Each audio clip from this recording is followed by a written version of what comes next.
Hello everyone and welcome back to another video from AI Basics. In this video, I'm going to show you how to sign up and create a new account on TABNINE.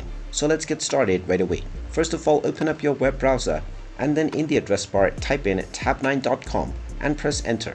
You will then be taken into the official TABNINE website.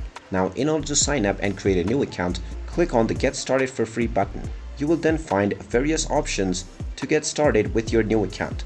You can choose the Pro option, the Enterprise option, or the Basic option to use it for free. Click on the Install Now button for Basic to create your free account, and now you can choose your coding platform.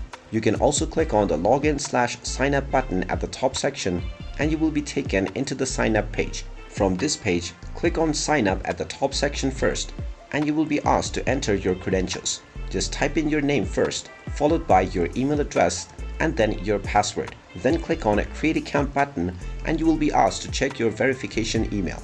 You can also click on Google, Microsoft or GitHub to use your respective accounts to sign up for your TABNINE account. Once you check your inbox email, you will find the verification link or the code that you will need to enter in the next screen to activate your account.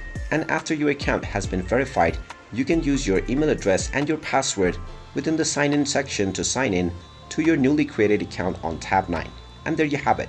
That is how easy it is to sign up and create a new account on TABNINE. If you find this video helpful, make sure you hit that like button and subscribe to our channel if you haven't done so already. Also ring that notification bell to never miss another update from us. Thank you for watching and I will see you again in the next video.